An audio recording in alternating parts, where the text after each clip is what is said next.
Dans cette vidéo, nous allons aborder une notion un petit peu plus difficile, donc qui concerne l'escompte. Alors, à la différence des 3 R, remise, rabais et ristourne, qui sont des réductions commerciales, l'escompte, lui, est une réduction financière. Donc cela signifie que votre fournisseur vous permet de payer moins cher votre facture si vous payez avant l'échéance. Et idem, vous pouvez accorder un escompte à votre client si vous souhaitez qu'il vous paye le plus rapidement possible. Voyons tout d'abord au niveau des documents comptables et du ticket comment cela se procède avant de passer à Odoo. Nous sommes toujours JD Paint, nous avons vendu à un client. Nous avons ici un escompte de 2%, c'est souvent ça, hein, donc 1, 2, 3% d'escompte. Alors, il y a un escompte ferme et un escompte conditionnel. La différence va résider dans, finalement, l'obligation ou non de bénéficier de l'escompte. Donc ici, qu'est-ce qu'on dit à notre client? Vous devez payer au grand comptant sous escompte de 2%. C'est-à-dire qu'il n'a pas le choix.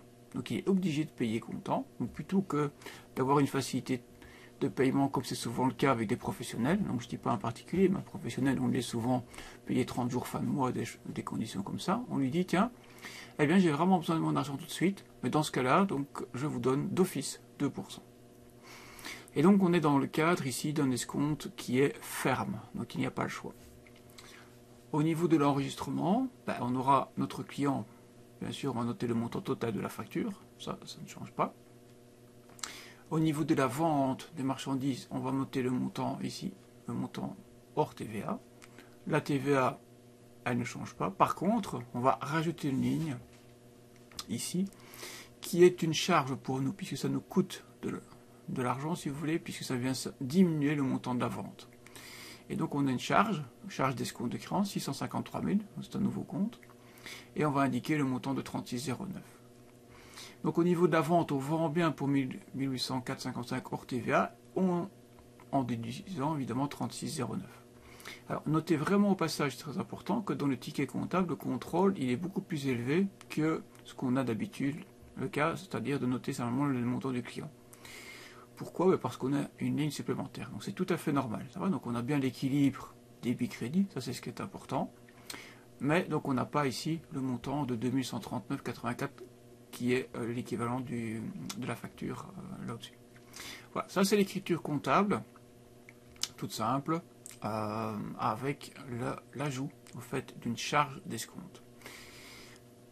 Plus tard, donc ici on a la pièce de caisse qui enregistre le fait que notre facture a été payée par notre client. Donc on avait 300 € en caisse, on ajoute 2139 en caisse, on arrive à 2439. Donc simplement, on va ici enregistrer le paiement de notre client qui nous paye par caisse plutôt que de nous payer par banque. Voilà, tout simplement ceci. Donc pour le paiement. Donc ça, première possibilité, c'est un escompte ferme, c'est-à-dire obligatoire pour le client. Donc on l'enregistre immédiatement puisque on ne laisse pas le choix à notre client. Et le paiement se fait comme d'habitude, soit par caisse ou bien par banque. Alors, je vais passer à la deuxième possibilité qui est un escompte conditionnel. On a simplement changé ici au niveau de l'échéance. Donc l'échéance c'est le 14 janvier, c'est-à-dire un mois plus tard. Ou, c'est ça, ou au comptant sous un escompte de 2%. Donc cette fois-ci, on laisse la possibilité au client de nous payer soit tout de suite avec une déduction financière, soit nous payer à l'échéance normale le montant de la facture. Lorsqu'on va rédiger le ticket, lorsqu'on va encoder la facture, bien là, on va le faire comme d'habitude, mais c'est-à-dire sans noter l'escompte, puisqu'on ne sait pas, quand on va encoder la facture, si le client va en bénéficier ou non, c'est-à-dire est-ce qu'il va nous payer tout de suite ou pas. Donc on imprime la facture et on l'encode. Donc le client ici, la vente de marchandises, etc. Donc il n'y a aucune notion d'escompte qui est renseignée sur le ticket, ni même dans Odoo quand on fera l'opération. Donc au niveau du montant, on prend le montant hors TVA. Donc on ne tient pas compte de l'escompte ni du montant ici après escompte. Et on a le montant de la TVA. Lors du paiement, donc là on va recevoir l'argent. Et donc soit on reçoit le montant total de la facture, c'est-à-dire après donc, la date limite pour bénéficier de l'escompte, ou bien le client nous paye tout de suite en bénéficiant de l'escompte, et c'est lui-même qui va venir déduire du montant de la facture le montant de l'escompte. Ici, il nous paye 494,90. Ça veut dire quoi? Ça veut dire qu'il nous paye moins cher que le montant total parce qu'il est venu déduire 8,35 € d'escompte. Donc au niveau de notre caisse, donc on ne va pas recevoir les 503,25, on ne peut pas écrire 503,25, on dit dans notre caisse on a reçu effectivement 494,90, c'est vraiment ce qu'on a eu. Et par contre on a un escompte de 8,35 et le client, on vient solder son compte et là on va bien sûr noter les 503,25 qu'il nous devait. Voilà. Donc les 503,25 ils sont crédités maintenant puisqu'ils nous payent et ils avaient été ici débités lors de l'enregistrement de la facture. Donc ce qui vient solder son compte. Au niveau de la caisse, on a bien ce montant-là et on a juste une charge d'escompte ici. On aurait très bien pu évidemment recevoir l'argent par banque et ça aurait été exactement le même système. Donc on n'aurait pas eu caisse ici, on aurait eu 55 000 banques et on aurait eu ici une charge d'escompte. Si, donc j'insiste aussi, si le client donc bénéficie de l'escompte, parce qu'il peut très bien nous payer à l'échéance et il aurait payé ici alors 503,25 sans escompte. Voilà, ça c'est le cas d'un escompte conditionnel. Donc on voit qu'il y a une condition simplement en prêtant attention fortement à l'échéance. Donc on voit est-ce qu'il y a un ou, parfois c'est stipulé par un si, donc c'est échéance 30 jours fin de mois, ou bien au comptant, ou bien ça peut être escompte si, paiement dans les 2 jours, etc. Voilà, donc ça, quand il y a un si ou un ou, donc on est dans un escompte conditionnel. Le compte qu'on utilise c'est 653 000, charge d'escompte de créance, et si nous sommes un acheteur, donc il y a le compte 756 000 qui est un escompte obtenu, cette fois-ci, d'un fournisseur. Nous allons maintenant évidemment voir tout ça dans Odoo.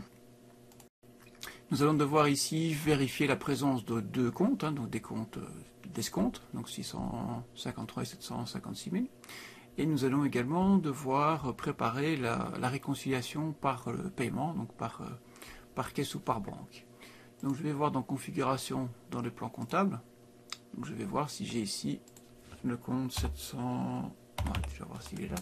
756 qui n'y est pas et 653 lui il y est. Et alors je vais voir faire une recherche comme ça.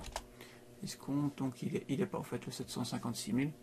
Donc c'est son équivalent mais en produit.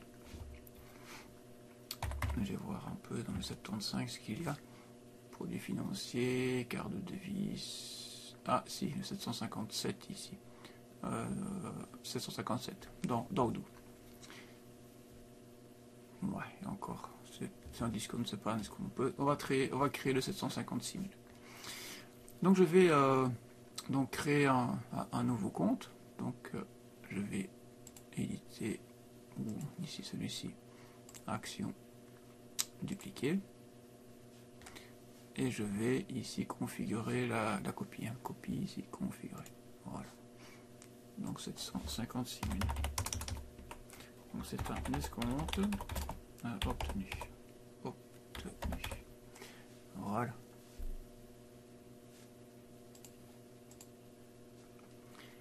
Donc comme ça un escompte obtenu. Avec édition en dessous. Produit. Ouais, ok. Alors. Donc je reviens dans mon plan ici. Et je vais cette fois-ci dans configuration des modèles de réconciliation. Modèle de réconciliation. J'ai ici un escompte donc qui a été prévu. Au fait, ce sont tous des systèmes de réconciliation, c'est-à-dire des choses qu'on peut réconcilier manuellement lorsqu'il y a une différence entre le montant que nous devons à notre fournisseur ou bien que le client nous doit. Donc je clique sur escompte et ici je suis quoi? Je suis dans la partie escompte accordé avec le 653 000. Donc je vais déjà changer pour que ce soit plus clair. Donc je vais mettre escompte accordé et je vais le dupliquer pour passer à un autre modèle de réconciliation avec un escompte obtenu. Escompte obtenu. Voilà. Alors, donc cette fois-ci, je vais utiliser évidemment le compte 756 000. Voilà. Et ici, c'est escompte obtenu. Je check juste au niveau écriture, donc, ici en arrière. Donc l'escompte accordé, Donc pourcentage de balance, ok. Ici, pourcentage de balance, ok, ben voilà. Donc ça c'est bon. Ok, donc là j'ai préconfiguré, si vous voulez, dans configuration, un modèle de réconciliation. Voilà. Alors cette fois-ci maintenant nous allons pouvoir encoder les documents. On va commencer par, donc nous vendons GetDécor pour ici avec un escompte ferme cette fois-ci. Un escompte ferme, et donc je vais simplement noter, il y avait 1804,55 de facture. Une nouvelle facture, 1804,55, c'était au GetDécor, c'était la facture du 2 du 12.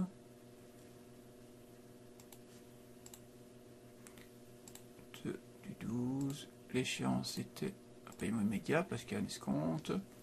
Référence de paiement, je pense pas qu'il y en avait. Vente, c'est bon. Et là, je vais rajouter une ligne ici avec charge cette fois-ci de 36,09. Donc 653 de 36,09. Je vais quand même rapidement vérifier ici dans l'écriture comptable. Donc je suis bien vente en Belgique pour 1804,55, oui. TVA de 371. Non, là il y a une petite différence que je vais corriger. 371, 36,09. Donc ici c'est 371,38. 371,38. Charge d'escompte. Ah oui, effectivement, la différence c'est que ça va de l'autre côté. C'est une charge d'escompte, donc c'est un moins, je dois mettre devant, autant pour moi. Donc le total, de toute façon, il doit être correct à 2100. Oui, donc c'est pas juste. 2175. 93, ça c'est bon. Donc 2139, 1804, 371,38. Voilà, c'est toujours important de vérifier, ce qui permet de se rendre compte ici, bah, simplement que j'avais oublié de mettre le moins devant pour l'escompte. Donc j'ai ici le client, tout est bon maintenant, 371. Voilà, et comme ça, je check une dernière fois. 1804, 371, et c'est bon. Voilà. Donc ligne de facture, cette fois-ci, donc je peux confirmer, puisque paiement immédiat avec bénéfice de l'escompte. Je confirme. Voilà. Au niveau d'écriture comptable, donc ça c'était le 2 du 12. Au niveau d'écriture comptable, donc le 2 du 12, donc il est venu écrire ici avec le montant d'escompte. Voilà, une charge donc pour nous. Voilà. Alors, on va réaliser l'opération de caisse où j'ai 2139,84 en plus dans notre caisse. Par ce client-là, au GetDécor, il lui nous paye le 2 du 12 aussi. Donc je vais dans ma caisse. Voilà, je vais mettre ici le... Ouais, si je fais ça, ça... Enfin, tant pis. Le 12, il me dit c'est un...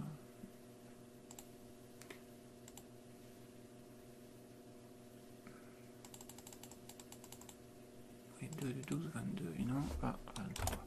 C'est pour ça qu'il me disait que la date était dans le futur. Donc je vais mettre paiement. Ou si j'ai la facture, comme ça je peux le mettre. Paiement de la facture 4.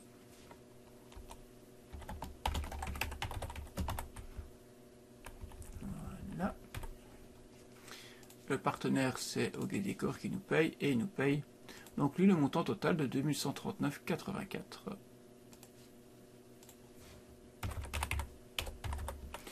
Voilà. Donc ici. Donc au GetDécor, je peux associer. Donc j'ai sa facture ici et je peux raccrocher. Donc en cash, créance, c'est juste ici. peux raccrocher. Voilà, je peux valider. Je vais dans mon tableau de bord. La caisse est passée à 2439, 84, 2424. C'est parfait. Donc ça c'est la première, donc la première écriture. Donc de l'escompte avec l'escompte qui est cette fois-ci ferme.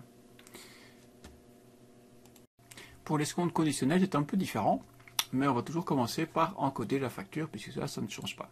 Donc j'encode ici un nouveau client, enfin pas un nouveau client, une nouvelle facture, ok d'accord. Je lui dis, donc ici je suis, donc c'est le 14-12 et je suis à 417,36. 14-12.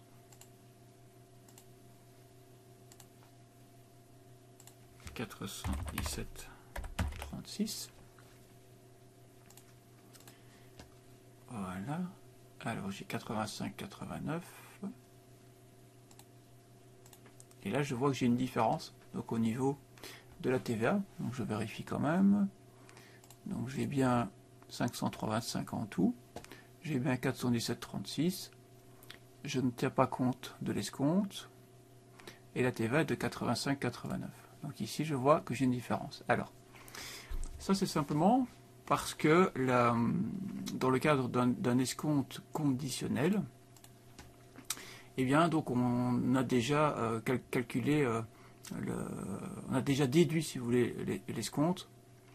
Et donc, avant de calculer la TVA, donc on fait 417,36, on déduit l'escompte, même si le client n'est pas sûr qu'il va en bénéficier, donc on arrive à ce montant-ci.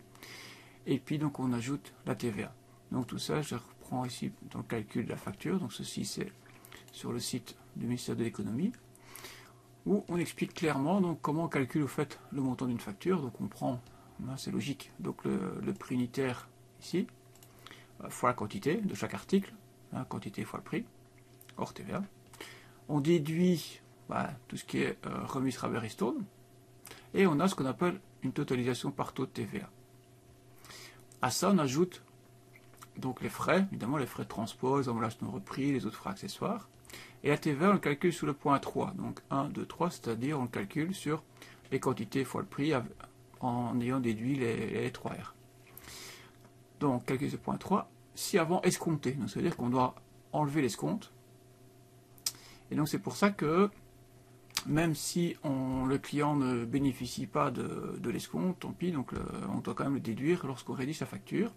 Et donc ce qui va faire qu'au niveau de la TVA, donc on va avoir un montant différent de ce qu'on nous calcule. Et puis à ça on ajoute les frais de transport et autres, etc. Donc ici on arrive à 87,65 de TVA alors qu'on doit être à 85,89, donc c'est-à-dire moins. Pourquoi? Parce que au fait, il y a la TVA sous l'escompte qui a été déduite. Donc je vais corriger dans Odoo pour indiquer 85,89. Donc je passe, parce qu'ici je ne sais pas écrire, donc je passe dans l'écriture comptable et je viens ici sur 85,89. Et Odoo, évidemment, recalculer le total pour me faire 503,25. Donc je suis bien 503,25, je suis bien 85,89 et 417,36. Ça c'est correct cette fois-ci. Voilà, les dates c'est correct. La date d'échéance, ici, je vais revoir. J'avais une date d'échéance du 14 janvier ou bien au comptant. Donc je vais quand même mettre ici la bonne date. Voilà. Je peux confirmer, puisque j'encode ma facture. Je lui dis qu'il doit payer pour le 14. Voilà, pour l'instant c'est bon. Après, le client, je vois qu'il me paye de suite. Donc je vais enregistrer une deuxième pièce comptable qui est le livre de caisse. Vous voyez ici noter qu'il m'a payé donc un peu moins en fait que ce qu'il me doit, m'a payé que 494,90. Alors, donc je reviens sur mon tableau de bord, je reviens sur cash puisqu'il me paye par cash. Je mets créer, je mets la date du 17 du 12.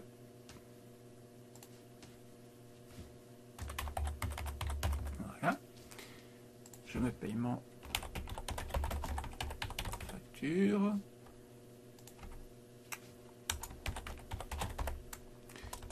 Paiement facture. pièce de caisse, on pourrait mettre pièce de caisse aussi. Hein, je pense que c'était la une. Page 2. Non, on peut mettre ça aussi, page 2. Le partenaire, c'est OK Décor et il me paye de 494,90. 494,90, voilà. Donc ça, c'est combien il me paye. Dans ma caisse, j'ai 2634. Oui, non, c'était avant ça. Faut que je peux revenir ici dans mon tableau de bord pour voir ma caisse. 2934, 74, ça c'est juste. 2934, 74. Ok, pour ma caisse c'est bon. Maintenant pour mon client, donc je vais devoir lettrer, puisque je n'ai pas encore raccroché son paiement. Voilà, donc Odoo m'informe ici que le client me devait 503,25 et il me propose un paiement de 494,90 en disant que c'est pas possible parce qu'il y a une erreur. Donc je peux très bien mettre validé, mais simplement alors il y aura un paiement partiel. Donc ce que je vais faire ici, je vais encoder l'escompte pour clôturer finalement et solder le compte. Donc j'ai bien ici 8,35. Alors 8,35, donc j'ai soit un escompte accordé, soit un escompte obtenu. C'est les deux que j'ai modifié tout à l'heure pour la réconciliation, qui se trouve donc ici dans modèle de réconciliation, c'est ce qui apparaît ici. Comme c'est un escompte que j'accorde à mon client, donc je clique ici, et donc ici je vais accorder un escompte de 8,35 à mon client. Voilà, qui vient solder. Donc ici, l'escompte, oui, c'est bien un classe 6, une charge pour moi de 8,35. Et donc ceci viendra évidemment solder, donc je mets valider pour solder le compte. Hein. Donc il m'a rajouté ceci, le client me devait 503, il me paye en partie en espèces et en partie avec l'escompte. Donc je mets valider. Voilà. Donc ici, mon solde est correct. Et si je viens dans mon client facture, mais 503 ici, donc j'aurai ceci. Donc ici c'était quoi ces factures? 5. Donc je peux ici ajouter pour solder puisqu'il y en a plusieurs. Voilà. Pour mettre c'est payé, donc ici, comme ça, il ne doit plus rien, les autres c'est des factures précédentes. Donc, voilà, comme celle-ci est en ordre. Et alors dans analyse, dans le livre des tiers, donc je vois qu'ici, donc au guet décor, donc il me doit encore, mais ça c'est d'autres pièces, voilà, d'autres factures qui me devaient, que j'ai encodées précédemment. Voilà, donc si vous aviez un paiement avec escompte que vous avez obtenu de vos fournisseurs, donc quand vous êtes dans la banque cette fois-ci, donc il faudrait, je peux faire ici une facture, donc je dois par exemple, tout a été payé, ici je pourrais mettre un fournisseur, je vais en inventer un, je refais un achat allez, chez MediaMarkt. Ah oui, c'est tantôt pour, je confirme, voilà. Et je mets la date. Voilà. Donc j'ai 108,90 et je vais payer par exemple que 105 à MediaMarkt. Ok, donc je viens par la banque et je paye simplement 105 à MediaMarkt. Paiement. On va mettre extrait. On va inventer un numéro d'extrait. Voilà. À MediaMarkt. 105. Moins 105 puisque je le paye. Voilà. Alors, donc ici, je vais dans associé. Donc il va me dire, tiens, voilà, tu dois 108,9 et tu ne payes que 105. Et bien, donc si c'est un escompte, hein, effectivement, si c'est ça, donc je vais sur escompte obtenu et je vais mettre donc les 3,90 de différence. Donc les 3,90 de différence. Donc ici pour attendez, parce que là c'est pas juste, mais c'est moins 3. Moins 3,90. Voilà. Donc puisque c'est un escompte obtenu, donc il doit aller au crédit. Donc j'ai bien un paiement que j'ai fait à mon fournisseur de 105, j'ai un escompte obtenu et je lui paye, enfin je solde mon compte de 108,90. Voilà. Voilà, donc bien faire attention avec parfois mettre ce montant moins ou non, ça dépend un petit peu donc où vous vous situez chaque fois avec ces notions de débit crédit. Donc je vais mettre valider. Et alors si je regarde mon fournisseur ici, donc je clique ici sur MediaMarkt. Donc qu'est-ce qu'il me dit? Vous avez des débits en circulation. Donc il me dit quoi? Je n'ai pas venu raccrocher tout de suite. Quand on paye tout de suite, ça c'est correct, mais ici c'est pas le cas puisque il y a un montant différent qui est l'escompte. Donc qu'est-ce qu'il me dit? Il y a 108,90 et j'ai un débit en circulation dans ce montant-là. Donc si je veux vraiment marquer ici pour payer, je viens juste sur ajouter, simplement lui dire tiens oui c'est correct, c'est bien ce que je viens de faire maintenant, mon extrait de banque, je vais ajouter, et donc comme ça, donc il viendra noter que cette facture est payée, ce sera beaucoup plus facile, et visuellement parlant, pouvoir retrouver l'état correct de comptabiliser et de payer partout. Voilà.